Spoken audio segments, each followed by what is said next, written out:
ಕಾರ್ಯಕ್ರಮ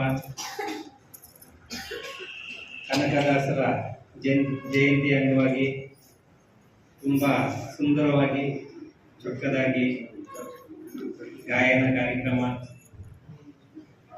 ನಮ್ಮ ಜಗನ್ನಾಥ್ ಸರ್ ಅವರು ತುಂಬ ಅದ್ಭುತವಾದಂಥ ಕಾರ್ಯಕ್ರಮ ರೂಪಿಸಿದ್ದಾರೆ. ಈ ದಿನ ನಾವು ತುಂಬ ಸಂತೋಷವಾದಂಥ ವಿಚಾರ. ಮನುಷ್ಯನಾಗಿ ಹುಟ್ಟಿದ ಮೇಲೆ ಏನೋ ಒಂದು ಸಾಧನೆ ಮಾಡಬೇಕು ಅನ್ನೋ ಒಂದು ಮನಸ್ಸುತ್ವ, ಆದರೆ ನನಗಾಗಿ ನಮಗಾಗಿ ಅನ್ನೋದು ಅದು ಅವ್ರ ಸ್ವಾರ್ಥವಾಗಿರ್ತದೆ. ನಮಗಾಗಿ ಅನ್ನೋ ಬದುಕುವಂಥ ಜೀವನ ತುಂಬ ಸುಂದರವಾಗಿರ್ತದೆ. ಆದರೆ ಪ್ರತಿಯೊಬ್ಬರು ಅದನ್ನು ಅಳವಡಿಸ್ಕೊಂಡ್ರೆ ಪ್ರತಿಯೊಬ್ಬರಿಗೂ ಕಷ್ಟ ಅನ್ನೋದು ಬರೋದಿಲ್ಲ ಅನ್ನೋದಕ್ಕೆ ನಮ್ಮ ಸುನೀಲ್ ಸರ್ ಅವರು ಉದಾಹರಣೆಗಾಗಿರ್ತಾರೆ.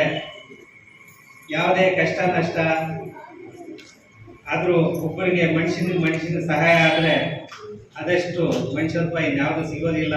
ಅದರಲ್ಲಿ ಸುಖ ಸಂತೋಷ ಎಲ್ಲ ಅದರಲ್ಲೇ ಸಿಗುತ್ತೆ ಅನ್ನೋ ಒಂದು ನನ್ನ ಭಾವನೆ. ನಾವು ಊಟದ ಮೇಲೆ ಏನೋ ಒಂದು ಸಾಧಿಸಿ ಅಕ್ಕಪಕ್ಕದವರಿಗೆ, ನಮ್ಮ ಅಣ್ಣ ತಮ್ಮಂದಿರಾಗ್ಬೋದು, ನಮ್ಮ ಅಕ್ಕ ತಂಗಿರಾಗ್ಬೋದು, ನಮ್ಮ ಕುಟುಂಬ ಸದಸ್ಯರಿಗಾಗಲಿ, ಅವರಿಂದ ಮತ್ತೆ ಅಕ್ಕಪಕ್ಕದವ್ರಿಗೆ ನಮ್ಮ ಕೈಯಲ್ಲಾದ ಸಹಾಯ, ನನಗಾಗಿ ನಾನೇ ಬದುಕಬೇಕು ಅನ್ನೋ ವಿಚಾರ ಅದು ಸ್ವಾರ್ಥವಾಗಿರ್ತದೆ. ಎಲ್ಲರಿಗಾಗಿ ಬದುಕಬೇಕು ಅನ್ನೋದು ಸ್ವಲ್ಪ ಕಷ್ಟ ಆಗ್ಬೋದು. ಕಷ್ಟ ಆದ್ರೂ ಸುಖ ಅದರಲ್ಲೇ ಸಿಗುತ್ತೆ, ಸುಖ ಸಂತೋಷ. ಜೊತೆಗೆ ನಮ್ಮ ಇವತ್ತು ನಾವು ಕನಕದಾಸರನ್ನ ನೆನೆಸ್ಕೊಳ್ತಾ ಇದೀವಿ ಅಂದ್ರೆ ಅವರ ಸಾಧನೆ ತುಂಬಾ ಅಪಾರವಾಗಿರ್ತದೆ. ಇವತ್ತು ಅಂಥವ್ರನ್ನ ನೆನೆಸ್ಕೋಬೇಕಂದ್ರೆ ಒಂದು ಸಾಧನೆ ಮಾಡಿದ್ರೆ ಮಾತ್ರ ಒಬ್ರು ನೆನೆಸ್ಕೋಬೇಕಾಗಿರುವಂತ ಮನಸ್ಸು ಇರುತ್ತೆ. ನಾವು ನಮಗಾಗಿ ನಾವು ಬದುಕಿದ್ರೆ ಎಷ್ಟು ಕೋಟಿ ಆಸ್ತಿ ಅಂತ ಸಿಟ್ಕೊಂಡ್ರು ಯಾರು ಪುರ್ಸ್ಕೋದಿಲ್ಲ, ಯಾರೋ ಅನ್ನೋ ಭಾವನೆ ಬರುತ್ತೆ.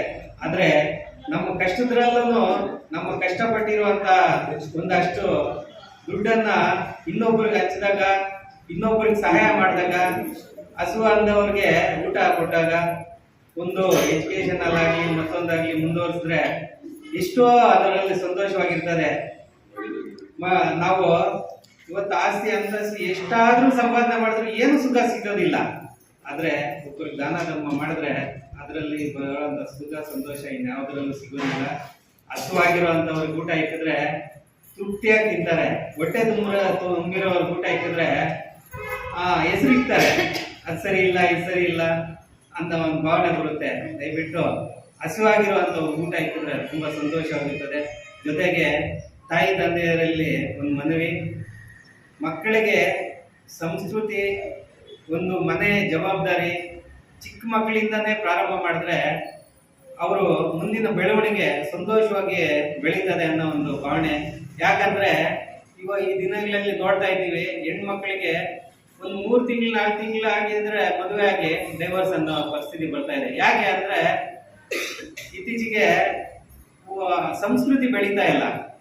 ಪ್ರತಿದಿನ ಪ್ರತಿ ಕ್ಷಣ ಓದು ಓದು ಓದು ಓದು ಅನ್ನೋದು ಬಿಟ್ರೆ ಬೇರೆ ವಿಚಾರ ತೋರಿಸ್ತಾ ಇಲ್ಲ. ಬರೀ ಎಜುಕೇಶನ್ ಮೇಲೆನೆ ಹೋಗ್ತಾ ಇದೆ.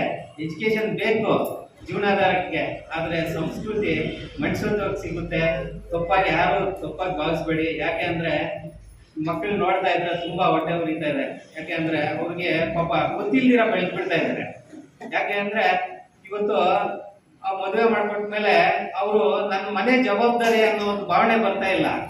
ಇನ್ನಾದ್ರೂ ಯಾರೋ ಬಂದಿದ್ದಾರೆ, ಅಕ್ಕ ತಂಗಿರು ಅಣ್ಣ ತಮ್ಮಂದ್ರು ಮಾವ ಯಾರಾದ್ರು ಬಂದ್ರೆ ಒಂದು ಗ್ಲಾಸ್ ನೀರು ಕೊಡಮ್ಮ ಅಂದ್ರೆ ನಾನೇನ್ ಕೆಲ್ಸದವಳೇನೋ ಅನ್ನೋ ಮಟ್ಟಕ್ಕೆ ಬರ್ತಾ ಇದೆ ಪರಿಸ್ಥಿತಿ. ಆ ಕೆಲಸ ಎಲ್ಲೋ ಹೋಗಿ ಬಯಸ್ಕೊಂಡ ಅಂತ ಕೆಲಸ ಮಾಡ್ತೀರಾ.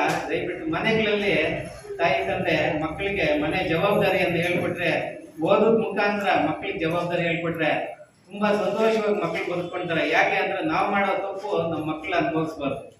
ನಾವು ಬರೀ ಎಜುಕೇಶನ್, ಯಾರಾದ್ರೂ ಮಕ್ಕಳು ಮನೆಗೆ ಬಂದಿದ ತಕ್ಷಣ ಯಾರಾದ್ರೂ ಅತಿಥಿಗಳು ಬಂದ್ರೆ ರೂಮಲ್ಲಿ ಓದ್ಕೋಬೇಕು, ಗಂಡು ಮಕ್ಕಳಾಗ್ಲಿ ಹೆಣ್ಮಕ್ಳಾಗ್ಲಿ ರೂಮಲ್ಲಿ ಹೋಗ್ರಿ ಅಂತೇಳಿ. ಆದ್ರೆ ಕೆಡಿಸ್ತಾ ಇರೋದು ಅಲ್ಲನ್ನೇ. ದಯವಿಟ್ಟು ಬೇಜಾರು ಮಾಡ್ಕೋಬೇಡಿ ನನ್ನ ಒಂದು ಮಾತು ಹೇಳೋದಕ್ಕೆ. ಅದನ್ನ ಬಂದಾಗ ಗಂಡ್ಮಕ್ಳಾಗ್ಲಿ ಹೆಣ್ಮಕ್ಳಾಗ್ಲಿ ದೊಡ್ಡಪ್ಪ ಬಂದಿದ್ದಾರೆ, ಚಿಕ್ಕಪ್ಪ ಬಂದಿದ್ದಾರೆ, ಮಾವ ಬಂದಿದ್ದಾರೆ, ಯಾರು ಅತಿಥಿ ಬಂದಿದ್ದಾರೆ, ಅವ್ರು ಮಾತಾಡಿಸಿ ಇಲ್ಲ ಒಂದು ಗ್ಲಾಸ್ ನೀರು ಕೊಡಿ, ಕಾಫಿ ಇಟ್ಕೊಡಿ ಅನ್ನೋ ಒಂದು ಗೌರವನ ಅವರಲ್ಲಿ ನೆನೆಸ್ಕೊಟ್ರೆ ಅವ್ರಿಗೆ ಮುಂದಿನ ದಿನಗಳಲ್ಲಿ ಯಾವ ಥರ ಬದುಕಬೇಕು ಅನ್ನೋ ಒಂದು ಭಾವನೆ ಸಿಗುತ್ತೆ. ಆ ಭಾವನೆ ನಾವು ತೋರಿಸ್ತೀರಾ ನಮ್ಮ ಮಕ್ಕಳನ್ನ ಅಪರೂಪವಾಗಿ ಸಾಕ್ತಾ ಇದ್ದೀವಿ. ಅಪರೂಪವಾಗಿ ಬೆಳೆದು ಅನ್ಯಾಯ ಆಗೋಗ್ತಾ ಇದ್ದಾರೆ. ಗಂಡು ಮಕ್ಕಳು ಅಷ್ಟೇ, ಅವರಿಗೆ ಸಂಸ್ಕೃತಿ ಗೊತ್ತಿಲ್ದಿರ ತುಂಬಾ ಅಧ್ವಾನ ಆಗೋಗ್ತಾ ಇದ್ದಾರೆ. ರೋಡ್ಗಳಲ್ಲಿ ನೋಡ್ತಾ ಇರ್ತೀವಿ. ಅವರು ಚಿಕ್ಕ ಮಕ್ಕಳಿಂದನೇ ಬೆಳೆಸಿದ್ರೆ ಅವರು ಒಂದು ರೀತಿ ಬೆಳೀತಾರೆ. ದೊಡ್ಡ ಮಕ್ಕಳು ಆದ್ಮೇಲೆ ನಾನು ನನ್ನ ಮಗನ ಎಷ್ಟು ಮುದ್ದಾಗಿ ಸಾಕ್ದೆ, ಎಷ್ಟು ತುಂಬಾ ಬಾಧೆ ಬಿದ್ದು ಸಾಕ್ದೆ, ಒಂದು ಕಷ್ಟ ಅನ್ನೋದೇ ಗೊತ್ತಿಲ್ದಿರ ಸಾಕ್ದೆ. ಇವತ್ತು ನನ್ನ ಮಗನ ನನ್ನ ಮಾತು ಕೇಳ್ದಿರ ನನ್ಗೆ ಎದುರ್ತಿರ್ತಾ ಇದ್ದಾನೆ ಅನ್ನೋ ಒಂದು ನೋವು ತಾಯಿ ತಂದೆ ಬರುತ್ತೆ. ಆವಾಗ ಮಕ್ಕಳು ಏನಾಗ್ತಾರೆ ಅಂದ್ರೆ, ಮಕ್ಕಳಿಗೆ ಆವಾಗ ದೊಡ್ಡವರಾದ್ಮೇಲೆ ನಾವು ಅವ್ರ ಸುದ್ದಿ ಹೇಳಕ್ ಹೋದಾಗ, ನಾವು ಚಿಕ್ಕವರಿದ್ದಾಗ ನಮ್ಮಪ್ಪ ಅಮ್ಮ ತುಂಬಾ ಪ್ರೀತಿಯಿಂದ ಸಾಕ್ತಾ ಇದ್ರು. ಯಾಕೋ ಈ ನಡುವೆ ನಮ್ಮಪ್ಪ ನನ್ನ ನೋಡಿದ್ರೆ ಎದುರ್ಕೊಳ್ತಾರೆ, ನನ್ನ ನೋಡಿದ್ರೆ ಅಸಹ್ಯ ಪಡ್ಕೊಳ್ತಾರೆ ಅನ್ನೋ ಒಂದು ಭಾವನೆ ಮಕ್ಕಳಲ್ಲಿ ಬರುತ್ತೆ. ಯಾಕೆ ಅಂದ್ರೆ ನಾವು ತೋರಿಸಿಲ್ಲ, ಅವನ್ ಕಷ್ಟ ಸುಖ ತೋರಿಸ್ತೀರ ಬೆಳೀತಿರೋದಕ್ಕೋಸ್ಕರ ಆ ಮಕ್ಕಳಲ್ಲಿ ತಾಯಿ ತಂದೆಗೂ ನೋವಾಗುತ್ತೆ, ನನ್ನ ಮಕ್ಳಿಗೆ ಆಗೋದ್ರೆ ಅಂತ. ಆ ಮಗನ್ಗೂ ನೋವಾಗೋಗುತ್ತೆ, ನಮ್ಮ ತಾಯಿ ತಂದೆ ಈ ತರ ಮಾಡ್ತಾರೆ, ನನ್ನ ಚಿಕ್ಕವನಿಂದ ತುಂಬಾ ಪ್ರೀತಿಯಿಂದ ನೋಡ್ತಾ ಇದ್ದಾರೆ ಅಂತ. ಅದಕ್ಕಾಗಿ ದಯವಿಟ್ಟು ತಾಯಿ ತಂದೆ ಇರಲಿ ಒಂದು ಮನವಿ.